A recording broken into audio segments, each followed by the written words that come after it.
Good morning and welcome to BenBinFro's Thought for the Day for Friday the 7th of April. Good Friday. I've got a couple of passages for you this morning. I'm going to read from John chapter 18 and 19 and Genesis 22. We'll start in Genesis, the story of Abraham and Isaac. Genesis 22 verses 3 to 8. Early the next morning, Abraham got up and loaded his donkey. He took with him 2 of his servants and his son Isaac. When he had cut enough wood for the burnt offering, he set out for the place God had told him about. On the third day, Abraham looked up and saw the place in the distance. He said to his servants, "Stay here with the donkey, while I and the boy go over there. We will worship, and then we will come back to you." Abraham took the wood for the burnt offering and placed it on his son Isaac, and he himself carried the fire and the knife. As the two of them went together, Isaac spoke up and said to his father Abraham, "Father." "Yes, my son," Abraham replied. "The fire and the wood are here," Isaac said, "but where is the lamb for the burnt offering?" Abraham answered, "God himself will provide the lamb for the burnt offering, my son." And the two of them went on together. Now we come to John chapter 18, and actually the whole passage today is John chapter 18 through to 19, chapter 19 verse 42. But I'm just going to read to you where Jesus before Pilate. So this is the story at the end of Holy Week, which we are on Good Friday, having Jesus come into Jerusalem on Palm Sunday, 5 days ago. And this is a story where he's brought by the Jewish leaders before Pilate.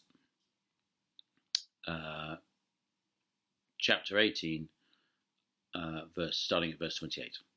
Then the Jewish leaders took Jesus from Caiaphas to the palace of the Roman emperor. But now it was early morning, and to avoid ceremonial uncleanness, they did not enter the palace, because they wanted to be able to eat the Passover. So Pilate came out to them and asked, "What charges are you bringing against this man?" "If he was not a criminal," they replied, "we would not have handed him over to you." Pilate said, "Take him yourselves and judge him by your own law." "But we have no right to execute anyone," they objected. This took place to fulfill what Jesus had said about the kind of death he was going to die. Pilate then went back inside the palace, summoned Jesus, and asked him, "Are you the king of the Jews?" "Is that your idea?" Jesus asked, "or did others talk to you about me?" "Am I a Jew?" Pilate replied. "Your own people and chief priests handed you over to me. What is it that you have done?" Jesus said, "My kingdom is not of this world. If it were, my servants would fight to prevent my arrest by the Jewish leaders. But now my kingdom is for another place." "You are a king then," said Pilate. Jesus answered, "You say that I am a king. In fact, the reason I was born and came into the world is to testify to the truth. Everyone on the side of truth listens to me." "What is truth?" retorted Pilate. With this, he went out again to the Jews gathered there and said, "I find no basis for a charge against him, but it is your custom for me to release to you one prisoner at the time of the Passover. Do you want me to release the king of the Jews?" They shouted back, "No, not him. Give us Barabbas." Now Barabbas had taken part in an uprising. So here we have Good Friday. So Good Friday's been an oxymoron.